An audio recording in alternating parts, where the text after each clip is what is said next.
falar sobre medicalização da vida. E o tema do vídeo de hoje vai ser o uso de medicamentos no mundo dos vestibulantes. E, gente, eu sou a Ana e a gente trouxe como convidados no nosso podcast de hoje a Letícia, que é psiquiatra, e a Lívia para dar o depoimento dela. Oi, gente, tudo bem? Eu sou a doutora Letícia, fiz medicina na Unicamp e fiz minha pós-graduação em psiquiatria na USP. Fala pessoal, tudo bem? Eu sou a Lívia, ex-vestibulanda e acabei de passar na USP Medicina. Doutora, como a gente sabe, o psiquiatra pode receitar medicamentos para os seus pacientes e a gente queria saber se existe essa diferença entre medicamento e remédio. Existe sim. A diferença é que remédio é qualquer ação que pode melhorar a qualidade de vida da pessoa.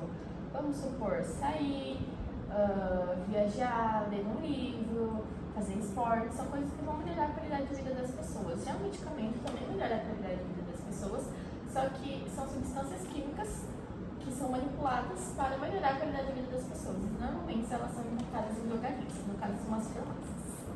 E doutora, já entrando nesse mundo de vestibular, geralmente os estudantes mais querem é ter mais concentração e mais rendimento no estudo. Estudar mais horas corridas, estudar 8, 14 horas direto.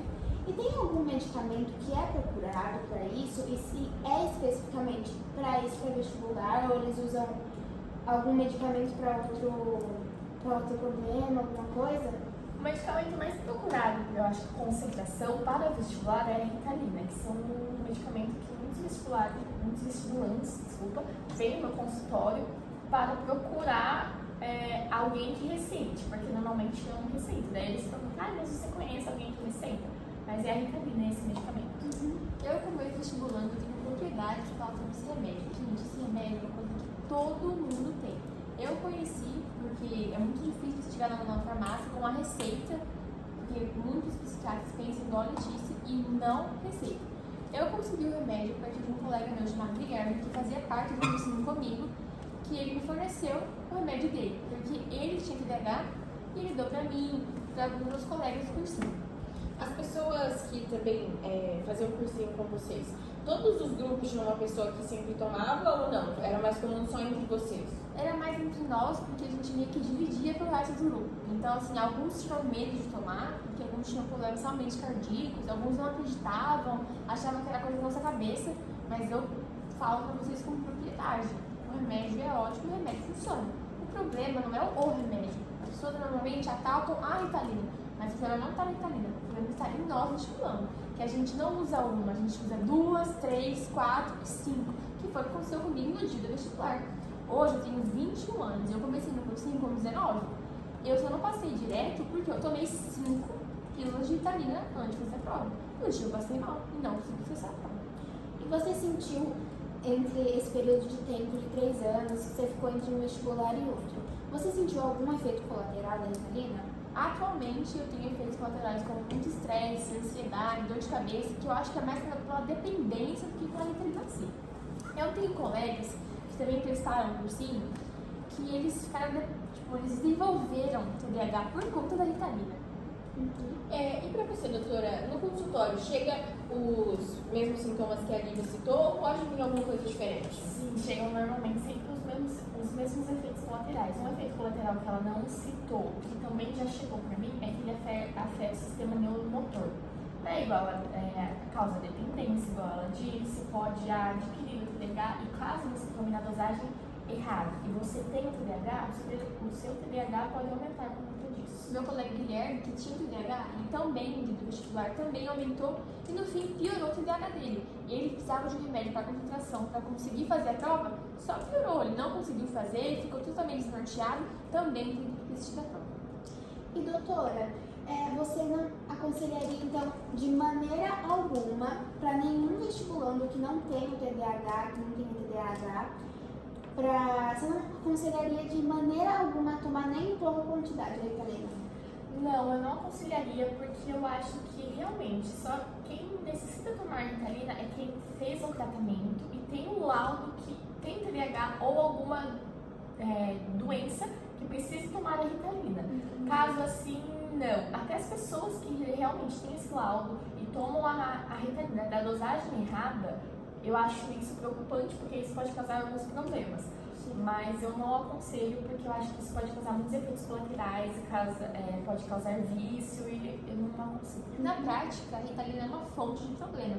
Para você usar, você tem que ter acompanhado de um médico, que constantemente você vai ao consultório, fala como estão as reações, porque o Guilherme hoje em dia está totalmente perdido por conta do remédio. Mas ele começou bem, a gente nunca começa ruim, a gente começa bem, a gente consegue, a gente foca, mas só vai pegando.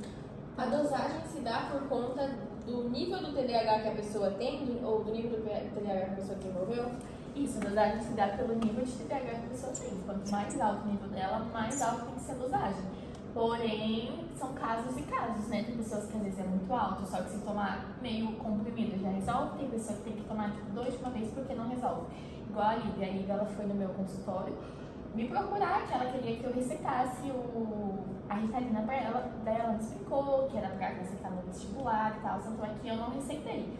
O Guilherme também é meu paciente, um dos motivos que a gente está tentando cuidar do Guilherme, ver o caso dele, é porque ele aumentou essa dosagem, ele utilizou essa dosagem de forma errada, então causando efeitos colaterais nele. Às vezes ele tem umas pequenas crises por conta realmente da dosagem errada do uso da Ritalina. Eu que convivo com o Guilherme, vejo na realidade o quão difícil é passar por isso. Se vocês têm a opção de não passar, vocês são inteligentes, vocês não precisam, nenhum vestibulando precisa de um medicamento para conseguir. Vocês são capazes, o esforço faz você passar, não um medicamento que vai conseguir.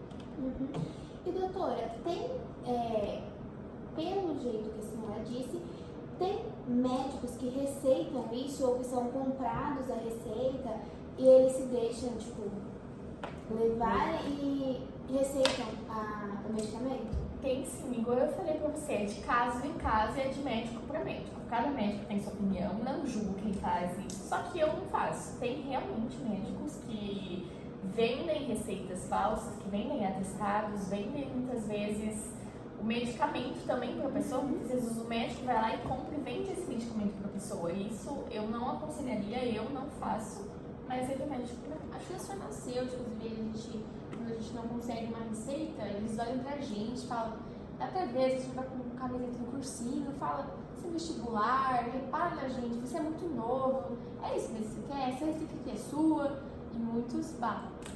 Tem alguns passos que um farmacêutico ou um médico segue quando se depara com uma receita falsa? Então, farmacêutico, normalmente, quando eles se deparam com uma receita falsa, eles não podem impedir, eles não podem barrar pelo fato de que eles não têm essa autoridade, entendeu? Quando vai estar com o carimbo do CRM do médico, eles não têm autoridade de barrar e falar assim, não, você não vai utilizar esse medicamento porque a receita é falsa.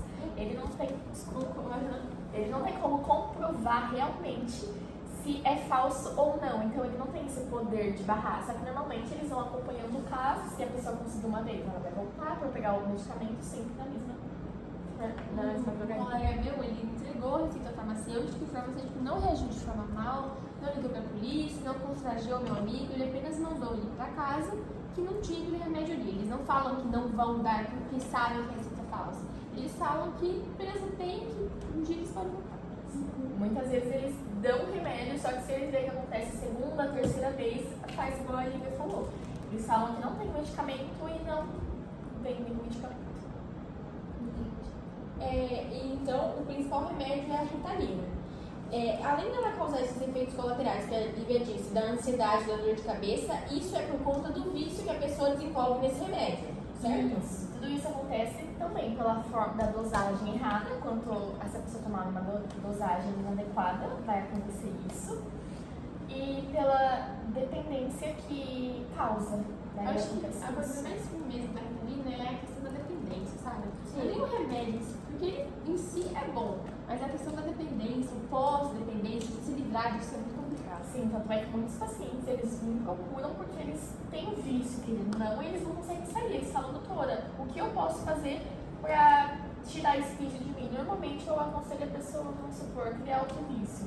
Vamos supor, sempre dar uma bala, um chiclete com você, porque às vezes isso pode tirar o seu desespero, porque normalmente as pessoas ficam desesperadas e têm crises por causa disso. Doutora, eu tenho uma dúvida também. Você acha que é muito constante essa Ritalina? Tipo, é só só os jovens ou você acha que tem alguns adultos para trabalhar, uma coisa assim? Muitos adultos também, eles usam para trabalhar, porque muitos adultos eles trabalham em tela, na frente do computador, e às vezes as pessoas não conseguem se concentrar, focar totalmente naquilo no trabalho. Então muitos adultos usam, muitos idosos, os filhos deles vêm com eles até o consultório querendo que utilize a Ritalina. Por quê? Porque muitos idosos falam, meu pai não concentra direito, então muitos filhos querem que os pais tomem, os pais mais idosos de idade, para ter a concentração, entendeu? Então muitas crianças também tomam, porque muitas crianças têm dificuldade na escola, mas essas crianças elas são diagnosticadas com TDAH por esses motivos que elas tomam. E o acompanhamento quanto ao uso da Ritalina é tipo, no início você vem e você recebe uma certa quantidade, mas esse paciente vai progredindo e você vai diminuindo essa dosagem, é assim, mais ou menos? Isso, a gente faz um tratamento antes para ver se é necessário realmente usar Ritalina ou se às vezes outro medicamento, que é dependendo da doença da pessoa.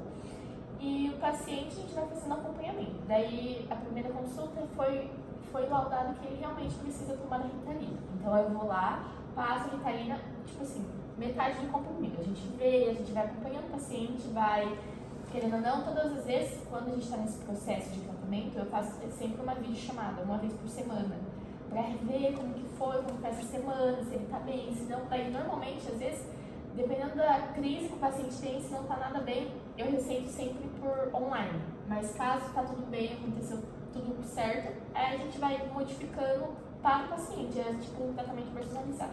Sim. E mais uma pergunta. Qual o motivo da Ritalina ser um remédio tarja preta? Então, ele é um remédio tarja, um medicamento. Até eu confundo, gente, às vezes. Ele é um medicamento tarja preta porque ele é, vamos dizer, ele é um medicamento muito forte. Ele não pode ser vendido facilmente, entendeu? Muitos médicos, eles não podem receitar facilmente. O antibiótico, querendo ou não, é mais fácil de você conseguir com uma receita falsa do que um remédio tarja preta. E doutora, para os médicos que receitam isso, você falou que tem muitos médicos que vendem receitas, dentro desse mundo da medicina, tem alguma punição para esses médicos? Não, porque ninguém, normalmente é assim, quando, vamos supor, eu tenho lá uma plaquinha no consultório, eu venho do atestado e receitas falsas. Daí esse médico pode ser punido, ele pode perder o CRM dele e não pode mais exercer como médico. Mas quando, vamos dizer, algum sigilo, vamos supor, eu fui atendida pelo médico e esse médico falou que se eu quisesse, ele poderia muito bem me vender uma receita falsa. Se eu chegar e denunciar ele, como que eu vou provar em relação ao médico? Ele tem uma autoridade maior do que a minha, entendeu? Então, tipo, é só realmente se tiver alguma prova, se falar assim, eu estou vendendo receitas falsas, senão não tem uma punição que possa ser feita. Então foi isso, gente. Quero agradecer a presença das nossas convidadas e todos vocês que nos assistiram. A gente que agradece pelo convite. Tchau, gente!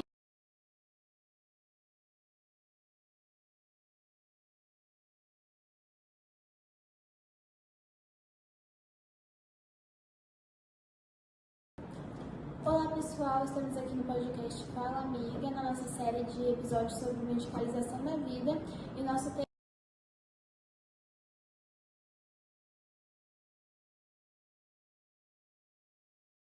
Dentro dos vestibulandos.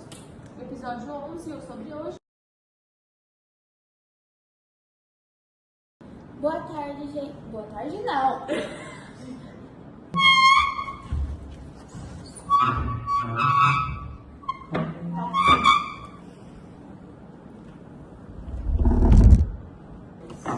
Mudou porra nenhuma. Melhorou.